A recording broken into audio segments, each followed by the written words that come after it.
আমরা চলে আসলাম একটা অনুষ্ঠান বাড়িতে। আর দেরি না করে আমরা ভেতরে ঢুকলাম। আর এইদিকে ফিরদৌসী পেছনে পড়ে গেছিল, তাই ওকে জুম করে ওর মুখটাও দেখিয়ে দিলাম। আর এটা হচ্ছে আহাদ, যার অনুষ্ঠানেতে আমরা এসেছি। মাত্র 41 দিন বয়স। আর যেতে না যেতেই মামি আমাদের জন্য এক বোল পাকোড়া নিয়ে চলে এসেছিল। এদিকে ফিরদৌসী আমার কাছে পাকোড়া চাইছিল, আমি গোলাপ ফুলের মতো একটা পাকোড়া ধরিয়ে দিলাম ওর হাতে। আর আমিও খাওয়া শুরু করলাম, কারণ আমার প্রচন্ড খিদে পেয়েছিল। আর কিছুক্ষণের মধ্যেই পাকোড়ার বোলটা ফাঁকা হয়ে গেছিল, কারণ কাদের সামনে পাকোড়ার বোল পড়েছে সেটা তো দেখতে হবে। আর অনেক কষ্টে ছেলের মাকে ফ্রি পেলাম, তাই ছেলের মায়ের সাথে ফটো ও ভিডিও নিয়ে নিলাম।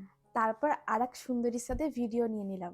তারপর আমরা আর দেরি না করে খেতে বসে পড়লাম, কারণ যে আমাদের সবার পেটেই ইঁদুর নাচছিল। আর ফিরদৌসী এইদিকে খাওয়া দাওয়া কম করছিল আর হাসাহাসি বেশি করছিল। তারপর আমরা খাওয়া দাওয়া করে বেরিয়ে পড়লাম ফটোশুট করতে সঞ্জনাদের বাড়িতে। আর রাস্তায় যেতে যেতে কিছু কচি কাচাদের সাথে দেখা হলো। আর এইদিকে মাহিরা আমাদের পিছনও ছাড়ছিল না, আর ও মুখও বন্ধ হচ্ছিল না। সারা রাস্তা বকতে বকতে যাচ্ছিল। আর এই হচ্ছে সঞ্জনা। আমরা ওদের ছাদে চলে আসলাম ফটোশুট করতে। আর প্রতিবারের মতো তো ফটোশ্যুট করার দায়িত্ব আমারই থাকে, মানে ক্যামেরাম্যান তো আমিই হই।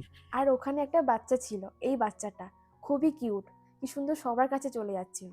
তারপর আমার কাছে চলে আসলো একটা চ্যালেঞ্জ, সেটা হচ্ছে ফিরদৌসীকে কোলে তুলে ফটোশ্যুট। তারপর আমরা আবার আহাদের কাছে চলে আসলাম। আর এইদিকে আহাদ খুব কান্নাকাটি করছিল, তার জন্য ওর মায়ের কাছে দেওয়া হলো চুপ করানোর জন্য। আর একটা জিনিস, আহাদ কিন্তু সুন্দরী মেয়ে দেখলে কিন্তু খুব শান্ত হয়ে যায়, আর তোমরাই দেখো কেমন শান্ত হয়ে গেল। আর এইদিকে ফিরদৌসী বসেছিল ভাবির হাতের কফি খাওয়ার জন্য। আর এইদিকে ভাবি কফি বানাচ্ছিল। আর ফিরদৌসী একা না, আমরা সবাই বসেছিলাম ভাবির হাতের কফি খাওয়ার জন্য। তারপর কফি খেয়ে আমরা বেরিয়ে পড়লাম বাড়ির উদ্দেশ্যে। টাটা বন্ধুরা।